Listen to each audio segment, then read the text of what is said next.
Welcome back, children, to the second module from the chapter Ray Optics and Optical Instruments. In this module, let us learn about total internal reflection. Total internal reflection is the phenomenon of complete reflection of light back into the same medium for angles of incidence greater than the critical angle of that medium. The conditions for total internal reflection to take place are: the incident ray must be in the optically denser medium, or the ray must pass from optically denser medium to optically rarer medium. And the second condition is that the angle of incidence in the denser medium must be greater than the critical angle for the pair of media in contact. Now let us see in brief about total internal reflection. Here you can see that the incident ray is present in water and it is passing to air, which is a comparatively rarer medium.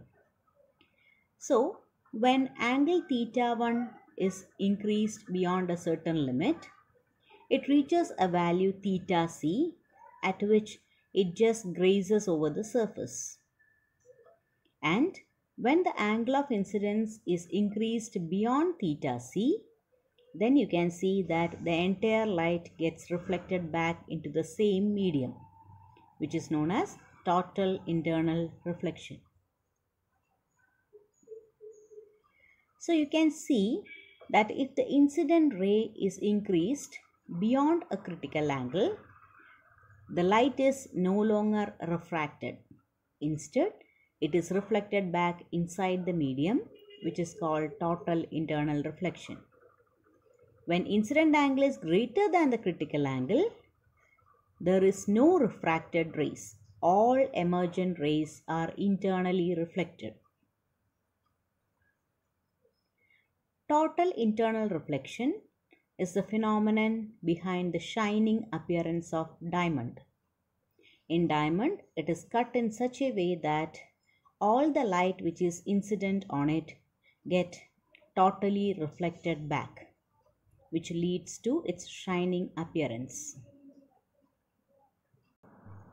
Another application of total internal reflection is that many optical instruments such as binoculars, periscopes, telescopes, etc. use glass prisms and total internal reflection to turn a beam of light through 90 degree or 180 degree. Optical fibers are based entirely on the principle of total internal reflection. An optical fiber is a flexible strand of glass. With a straight or smoothly bending fiber, the light will hit the wall at an angle higher than the critical angle and will all be reflected back into the fiber so that no light will be lost. So, you can see the total internal reflection which is occurring inside an optical fiber, and you can also see the light coming out of the optical fiber in figure B. Optical fibers are long thin strands of pure glass about the diameter of a human hair. They are arranged in bundles called optical cables and are used to transmit light signals over long distances. If you closely look at a single optical fiber, you will see that it has the following parts: a core, which is a thin glass center of the fiber where the light travels, and a cladding, an outer optical material surrounding the core that reflects the light back into the core.